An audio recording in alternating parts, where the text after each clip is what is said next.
A question I keep seeing pop up in the comments and on forums is, what do I do with my millet field? Well, if it's brown like this, then you're ready to start manipulating it, getting it ready for the opener. If it's still green, then you want to hold off. That millet has not fully matured out yet. You don't want to cut it, otherwise it'll rot on the ground. So in this video, I'm going to show you what I'm doing with my millet field here 3 weeks out from the opener to get it ready for the opening day.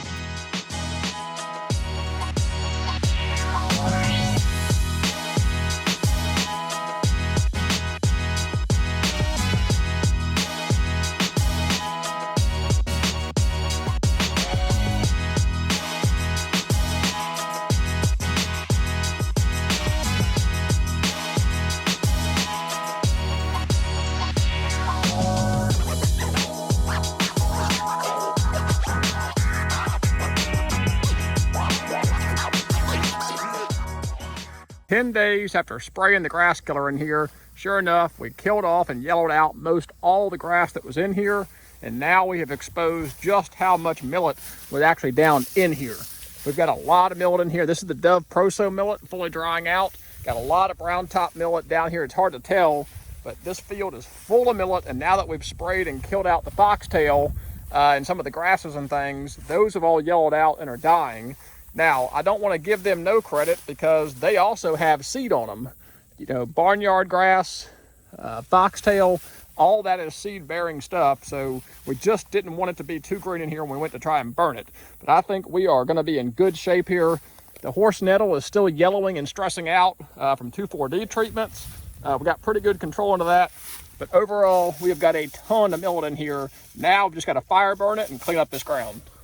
With this much millet in here, there's going to be a lot of food on the ground, and we kicked a bunch of doves out of this field this morning. We pulled up here. There was 3 or 4 on the line. They were actually pitching into the sunflower field. There's more sunflowers in there than I gave them credit for, and then we were kicking some out of this millet field here. So now that it's mowed and knocked down, I'm really expecting them to start hitting this millet field pretty hard. We will be burning next weekend, weekend of August 18th, so we've got 7 more days for this to sit here and dry. If we let this cut to try to sit for another week, until we burn, we'll be 2 weeks out from the season opener. 2 weeks out is about a perfect time to burn. That way you clean up the ground, birds can find it, really get on it, but everything doesn't start to regerminate on you. So there is a sweet spot in there when talking about burning up a field. But I was telling you in the last video, getting rid of this detritus is super helpful because birds can actually get under here, tuck in, and actually hide. So I really like to burn off my field to clean it up.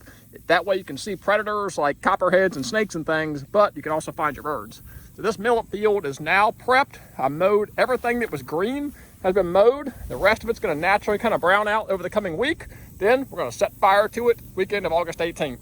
So quick recap of the timeline. The millet was planted May 10th.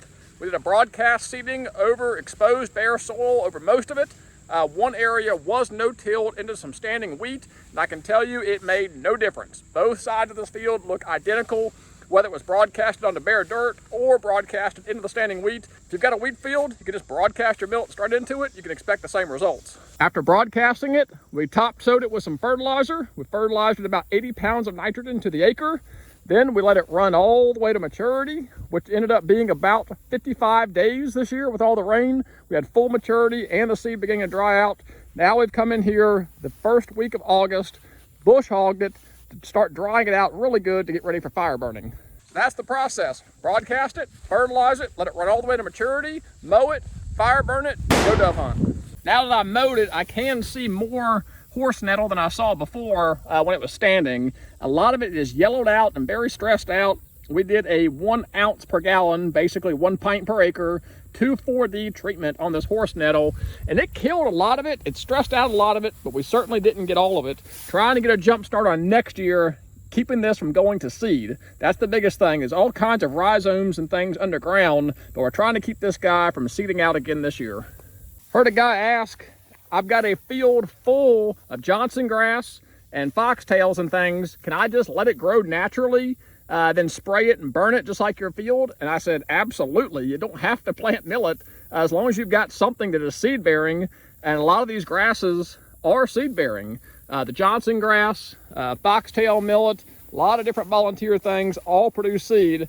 You can absolutely come in here, let it grow all the way to maturity, start to dry out a little bit. You can terminate it with herbicide, mow it, and fire burn it. So that's it, quick and simple. That's what we are doing out here 3 weeks before the opener to prepare our millet field for dove hunting. We have allowed it to go to full maturity. Now we've controlled some grasses and volunteers in it. We're mowed it, gonna let it dry out for a week. Then we'll come back out in a week, 2 weeks for the opener, and set fire to it. At this same time, we are manipulating the sunflower field. I'll show you that here in the next video, so be on the lookout for that. Until that next video, really appreciate you guys watching. God bless, take care.